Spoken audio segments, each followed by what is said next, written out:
Hello everyone. In this session, we will cover game dynamics. Dynamics are what emerge once a player actually starts playing. By the end of this session, you will understand exactly what gives game its pace, rhythm, and its emotional pulse. What are game dynamics? Let's start with a clear definition. Game dynamics are the patterns of play and behavior that emerge when players interact with its game mechanics over time. They represent the motion, rhythm, and flow of gameplay, essentially, how the game feels when it's being played. Here's why designers find this hard to document. Dynamics are experiential. You can't fully predict them on paper. They only emerge once the game is actually played or prototyped. So, if mechanics are the rules you write down, dynamics are what happens once real players get their hands on those rules. Take a glance of this picture because you'll see this trio again and again in game design. Mechanics are the rules in the system of game. Dynamics are what happens when players use those rules. And aesthetics are emotions and experiences players feel as a result. Game mechanics versus game dynamics. Understanding the difference between these two core concepts is essential for everything that follows. Game mechanics are the explicit built in rules, systems, and components of a game. Things like rolling dice, jumping, or moving pawns. They are fixed. They are written into the code. As the engineers in the room, this is the layer you will spend most of your time implementing directly. Game dynamics are the broader, human centric behaviors and emotional responses that result from playing through mechanics. Here's the example to hold on to. A mechanics is a shooting mechanic, and that's just a rule. But the dynamic is tactical combat or players camping out in a sniper spot. Nobody programmed camping directly. It emerged naturally once players started interacting with the shooting mechanic, the level geometry, and each other. This infographic details the distinction into one picture. On the left, game mechanics means movement, jumping, collecting items, health systems, scoring, levels, and weapons.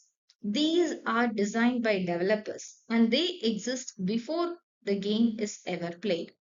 On the right, we have game dynamics, strategy, challenge, exploration, competition, cooperation, and emergent gameplay. These are created by players during gameplay. They're not directly programmed as experiences. In between, the relationship that ties it together, that is, mechanics plus player actions equals dynamics. This produces aesthetics, the actual player experience. To be more clear, a scoring system is a mechanic. It can create a competition that is dynamic. A map with hidden items is a mechanic. This can encourage exploration. This is dynamic. Multiplayer rules are a mechanic. They can lead to cooperation or rivalry. That is dynamic. The key takeaway is mechanics are designed, dynamics are discovered. For example, consider the chess. The mechanics is moving according to specific rules. The dynamics that emerge is during the play, the players develop strategies, defend pieces, set traps, and fight for control of the board. And the aesthetics is the feeling, what the player actually feels tensed, challenge, satisfaction, and intellectual competition. One more example is the racing game. The mechanics here is acceleration, braking, steering, power ups. And the dynamics is overtaking the opponents, taking risk in corners, blocking the competitors. And finally, the aesthetic is excitement, speed, competition, and the adrenaline levels. Here we can see the common types of game mechanics. There are around 8 different game mechanics. The competition dynamic, it allows the players try to outperform others. Cooperation dynamic allows players work together toward shared goals. Through resource management, players manage limited resources. Through exploration dynamic, players discover new areas and secrets. In progression dynamic, players gain levels, skills, or rewards. In case of risk versus reward, players weigh whether a potential playoff justifies the danger. In emergent gameplay, unexpected strategies arising from simple rules are done. And finally, using social interaction dynamic, the players may perform trading, alliances, communication, or betrayal. So all the 8 may not be in a game, but the most successful games lean heavily on two or three of these as part of their core identity. If you're trying to force all the 8 into a single design, it will finally make the players unfocused. Examples from popular games. Let's see this play out in two different games. The Minecraft game. In case of Minecraft, the mechanics are mining, crafting, and building. Dynamics that emerge is when the players build the entire cities, automate complex systems, explore caves, and collaborate. The aesthetics is the creativity, discovery, and achievement of the players. In case of Among Us, the mechanics are voting, the dynamics are actions like suspicion, teamwork, deception, and the aesthetics is the feeling of suspense, surprise, and social excitement. This infographic gives you a visual reference card for the 8 of the dynamics: competition, cooperation, resource management, exploration, progression, risk versus reward, emergent, gameplay, and social interaction. The game dynamics ecosystem. In this infographic, at the very center, the wheel illustrates the primary loop of gameplay: action, challenge, reward, progression. This is the loop. Surrounding this wheel are the various character classes, maybe warrior, mage, archer, rogue, moving along the paths. In this picture, you can view the economy loop. It is located at the top left. It shows the circular flow of coins, resources, and a castle town showing how players manage in game wealth. The player agency in the middle left illustrates the player character exploring a dungeon with multiple branching paths and choices.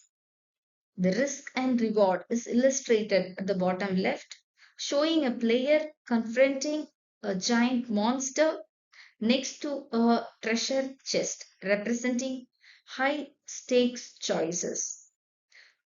The feedback loop outlines the mechanics of the player's progression. The feedback loop may be positive or negative. So, positive indicates the leveling up or gaining gear. The negative feedback loop shows the enemy scaling up and difficulty spikes. The right side also shows the social and interaction mechanics, maybe competition or cooperation. The cooperation is highlighted in two separate areas on the right side, showing players teaming up to fight monsters and activate synergy bonuses. The competition, located in the middle right, shows an arena where players duel each other, accompanied by a leaderboard showing team scores. And the competition leads to skill progression.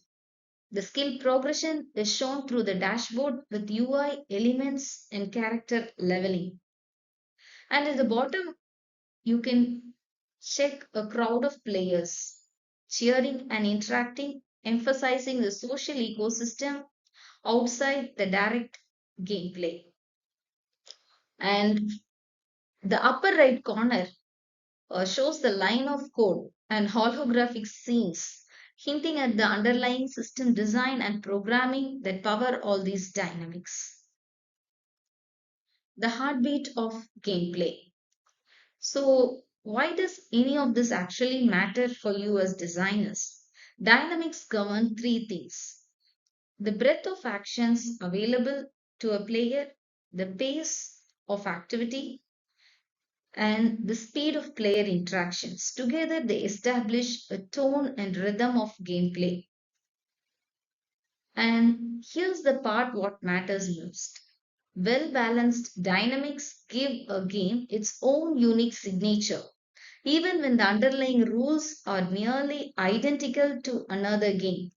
Take two racing games. Both might have exactly same mechanics: accelerate, brake, steer. But one can feel fast and thrilling, while the other feels strategic and calm. The difference isn't the mechanics at all. It's entirely how speed, feedback, and pacing are tuned. That's dynamics at work. And it's the single biggest lever you have as a designer to make your game feel like your own game, even when you're reusing the mechanics that already exist in a dozen of games. Building relationship. Let's move into the first key element that shapes the dynamics in modern games: relationships. Modern games increasingly treat social interaction itself as a reward. Instead of moving players purely through points or scores, games now motivate through relationships, cooperation, competition, and shared experiences.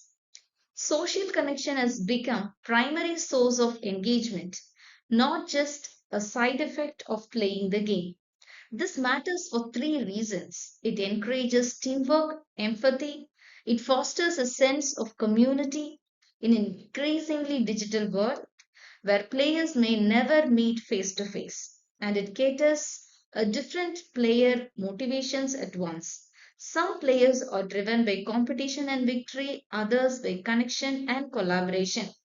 A well designed game can serve both simultaneously, which is part of why so many modern titles build social systems directly into their core loop rather than bolting them afterward. Three patterns of relationship dynamics. First, cooperative play, where the players help each other achieve shared goals. In case of Among Us, Overcooked, or Fortnite squads, where success depends on coordinating with your team. Second is competitive play. Players compete but still interact socially throughout the match. Clash of Clans and PUBG are good examples. Third, collaborative synergies, where both players are rewarded when they work together, often through shared achievements or bonuses that neither player could unlock alone. Types of interaction in games. Let's zoom out from relationship specifically and look into at interaction more broadly. Games typically support three major forms of interaction. 1. The game reacting to player actions. This is the most fundamental interaction. The game responds through visuals, sounds, or outcomes. 2. The game interacting with itself. internal systems interact in complex ways, often producing emergent gameplay that is not explicitly scripted. And three is the player to player interaction, where players engage each other directly through cooperation, competition, negotiation, or communication. Feedback loops and emergent systems. Starting with game to player interaction, this is the most basic feedback loop in any game. The game responds to what the player does, and that immediate feedback is what keeps a player engaged and feeling in control. For example, press a button to jump, shoot, or open a door, and you immediately see that action reflected in the game world. The tight loop between the input and feedback is something you will be tuning constantly as engineers. Even a few hundred milliseconds of delay can break the feeling of control. Now, game to itself interaction is more subtle. Here, internal systems interact in complex ways the player may not directly use but can discover and exploit. This is where emergent gameplay comes from.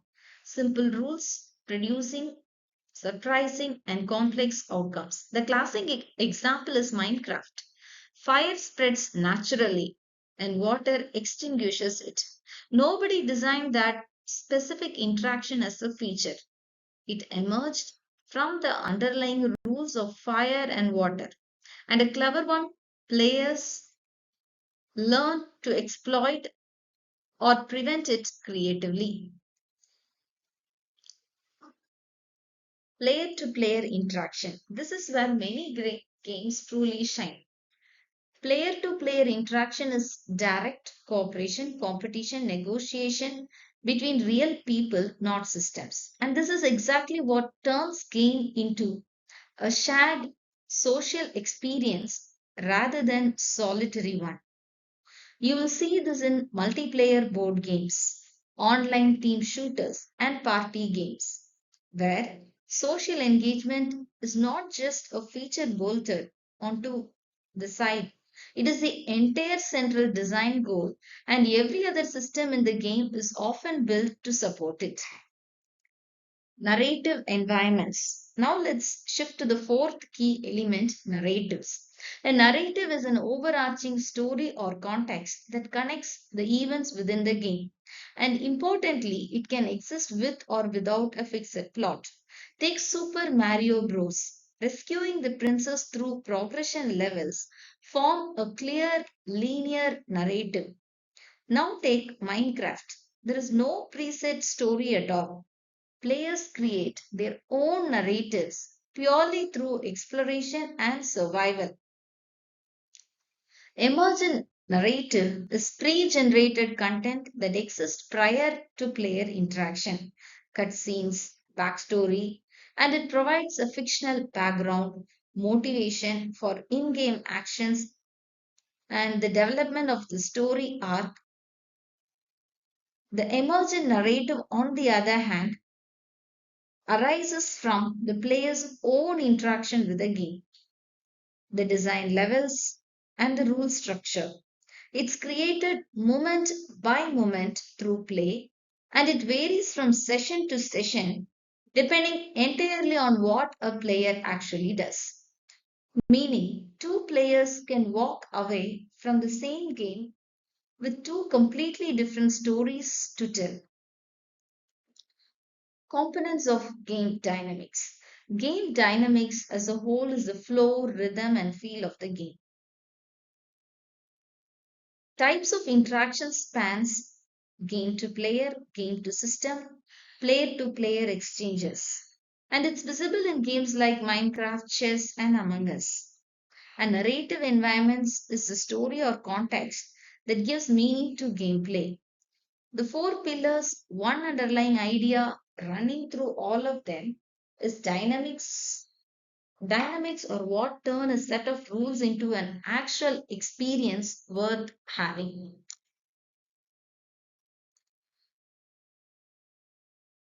So to close, the four takeaways of the session is one, the dynamics. It defines how a game feels and evolves over time. Two, unlike mechanics, dynamics are difficult to describe in words. They have to be experienced or prototyped to really understand them. That's exactly why playtesting is non negotiable in your own development process. And three, social relationships and player interactions are becoming increasingly central to modern game design. And finally, the fourth is about narrative combined with gameplay. And this creates a truly immersive and memorable experiences. Whether the narrative is embedded by you as a designer in advance or emergent created by the player in the moment of the play.